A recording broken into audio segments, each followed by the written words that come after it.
और अमेरिका ने ईरान के लिए जरूरी चीजों की सप्लाई रोकने की कोशिश की, लेकिन उसने कैस्पियन सागर रूट से इसका हल निकाल लिया।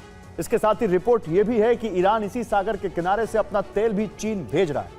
यानी हॉर्मुज ब्लॉक होने के बाद ईरान ने वैकल्पिक रूट एक्टिवेट कर दिए हैं और इसी रूट के जरिए ईरान को तेल के बदले हथियार भी मिल रहे हैं। अमेरिकी मीडिया का दावा है कि ईरान लाखों बैरल तेल सप्लाई कर रहा है चीन को, और इस इलाके में ना अमेरिकी नेवी उसे रोक सकती है और ना ही किसी तरह के अंतर्राष्ट्रीय प्रतिबंध है। कैसे ईरान ने ट्रंप की नाकाबंदी का हल निकाला है, आपको इस रिपोर्ट में दिखाता हूं। तेहरान के साथ साथ बंदर अब्बास के जंक्शनों से ज्यादातर माल ढुलाई होती है। इसके बाद ईरान का मशहद मध्य एशिया की ओर जाने वाली ट्रेनों के लिए पहला स्टेशन है। मशहद से तुर्कमेनिस्तान होते हुए कजाकिस्तान को पार करते हुए ट्रेन चीन पहुंचती है। दूसरा रूट है तुर्कमेनिस्तान से होते हुए उज़्बेकिस्तान पहुंचना और फिर कजाकिस्तान को पार करते हुए चीन तक पहुंचना। इसके बाद यह ट्रेन चीन के उरुमकी और शियान में पहुंचती है। यह यात्रा 9 से 10 हजार किलोमीटर की होती है। जहाज से तेल पहुंचने में 21 से 30 दिन तक लग जाते हैं, जबकि ट्रेन से तेल पहुंचने में 14 से 16 दिन लगते हैं। एक रिपोर्ट में दावा है कि चीन की हेत्सा नाम की कंपनी ईरानी मिसाइलों के हाईटेक पुर्जे सप्लाई कर रही है। यह कंपनी ईरान की सतह से हवा में मार करने वाली मिसाइल के लिए पुर्जे भेज रही है। सप्लाई किए गए पुर्जों का इस्तेमाल पावर जैसे एयर डिफेंस सिस्टम को अपग्रेड करने में किया जा रहा है। इन पुर्जों में गाइडेंस सिस्टम, सेंसर्स या हाईटेक इलेक्ट्रॉनिक्स शामिल हैं। अंतर्राष्ट्रीय प्रतिबंधों के कारण ईरान इन्हें नहीं खरीद सकता है।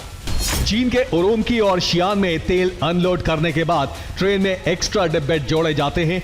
इन पर मिसाइलों के लिए जरूरी पुर्जे लादे जाते हैं। इसके साथ ही मिसाइलों का फ्यूल बनाने के लिए केमिकल लादे जाते हैं।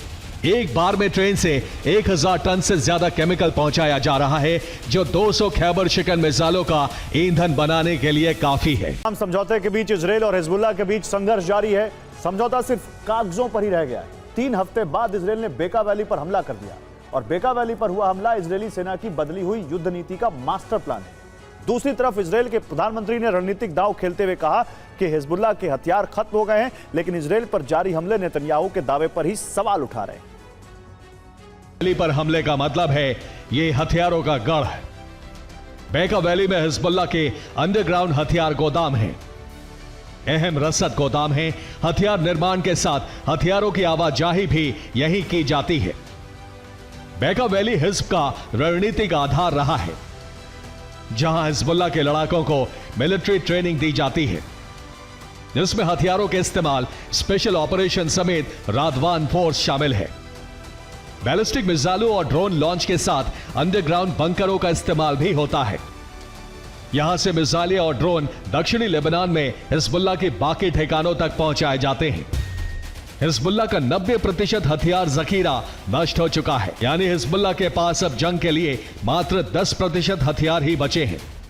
हिजबुल्लाह और इजरायल के इस संघर्ष में लेबनान स्वास्थ्य मंत्रालय के मुताबिक युद्ध में मरने वालों की कुल संख्या बढ़कर 2521 तक पहुंच गई है और घायलों की संख्या 7804 हो गई है।